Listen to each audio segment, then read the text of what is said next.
mňa sú zápasy vo váhach okolo 80 kg najzaujímavejšie, pretože títo borci už majú dostatočnú silu na KO a majú ešte stále, sú dosť pohybliví a rýchli, takže tie zápasy väčšinou bývajú vždycky pozerateľné a kvalitné. A hlavne tie cingelové. No nepohrdnem samozrejme ani kvalitou 75-kou.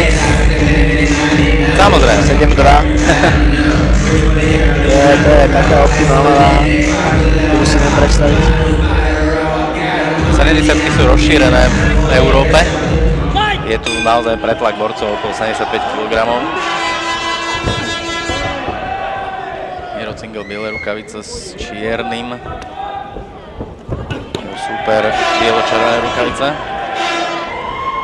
Krásne tvrdé údery, rýchle.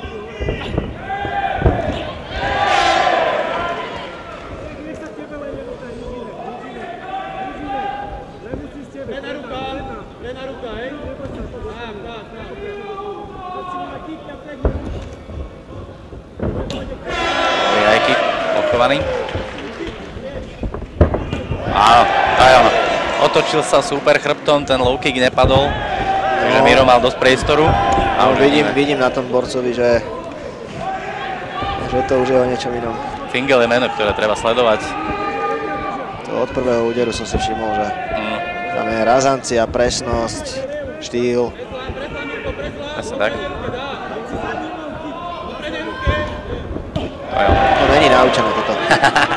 Toto není naučené. Krásna kolena. A ešte jedno na cestu. Snáď ďaleko. Pekná kontra. Ja sme strčené, ale nohy trošku, takže... No asi pôjdeme do ľavej strany dneska. To bol krásny hák, naozaj nádherná kontra. To je neskutočný čas. Naozaj načasované, koniec, KO. Vyhral som peniaze. Ešte, že som, ale chcel som ti povedať, že dám 20 €. Daj 20 €. Nedám 20 €. Nádherný hák, to bolo neskutočné. Nedám, ale na budúce dám na Cingela. Áno, už si to zapamätá. Presne, toto je Miro Cingel. Dobrá sila, dynamika obrovská, krásne časovanie. To sme videli, ako úplne do toho priestoru ten hák tam padol. Ten direkt dokonca. Nádherný vypínač.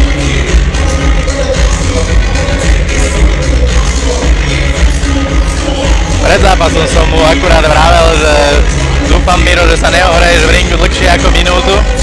Ďakujem, že si ma počúval. Večer si to vybavíme na aftri. No tak Chorváti a i naši slovanskí priatelia dnes odchádzajú výpraskami. Celkom dobrý, no.